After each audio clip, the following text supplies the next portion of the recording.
JBN, we keep you informed. I am Michelle Jones, and in the news, dangerous contract killer out on bail absconds.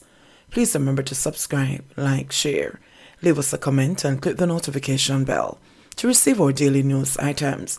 A man from Western Jamaica, who the police allege is one of the island's most deadly contract killers, has escaped bail and is now on the run, sparking fears in police circles that he could be about to unleash another reign of terror in that section of the island. The 28-year-old is facing charges of murder, 4 counts of illegal possession of firearm, and 4 counts of shooting with intent. He appeared before the St. James Circuit Court on several occasions after he was arrested by the police in 2020, but his application for bail was rejected on each occasion. Earlier this year, his lawyers took the matter to the Home Circuit Court in Kingston, where, following an application in chambers, he was granted bail in the sum of $500,000 with 2 sureties and strict reporting conditions.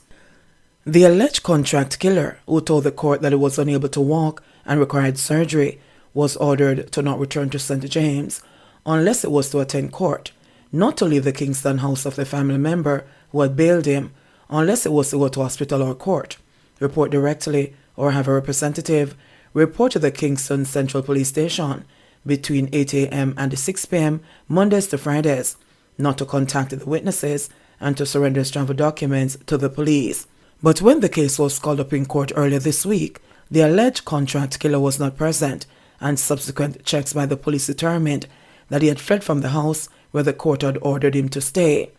As police confirmed that the alleged hitman was now on the run, sources pointed out that he is on a quest to avenge the death of his brother, who was fatally shot in December 2020 in St. James during a conflict between 2 gangs. The sources pointed out that the man has been linked to several murders, which he was allegedly paid to commit on behalf of rival gangs in Western Jamaica. This man is only loyal to his money and his gun. He will take money from anybody to match and work for them, said one source.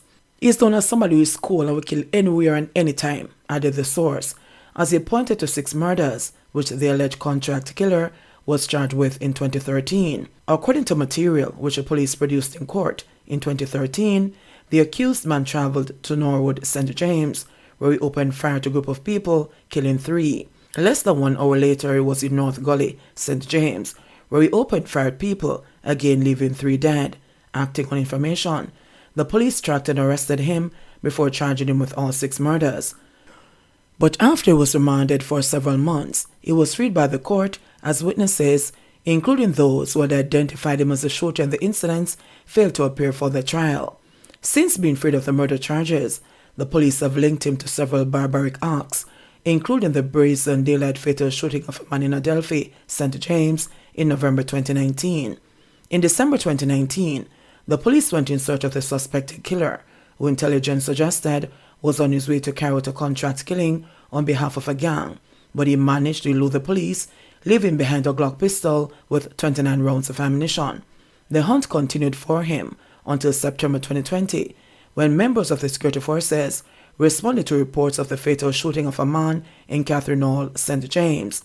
On arrival, the members of the security forces said they were engaged in a firefight by 2 men who had reportedly killed the man. When the shooting ended, the 2 men were found with gunshot wounds and 2 illegal guns taken from them.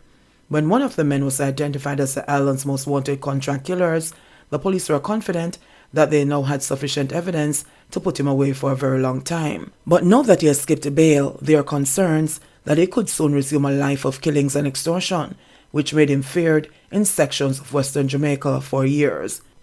These judges were quick to grant bail to these dangerous violence producers do not consider what they could be unleashing on the people of Jamaica.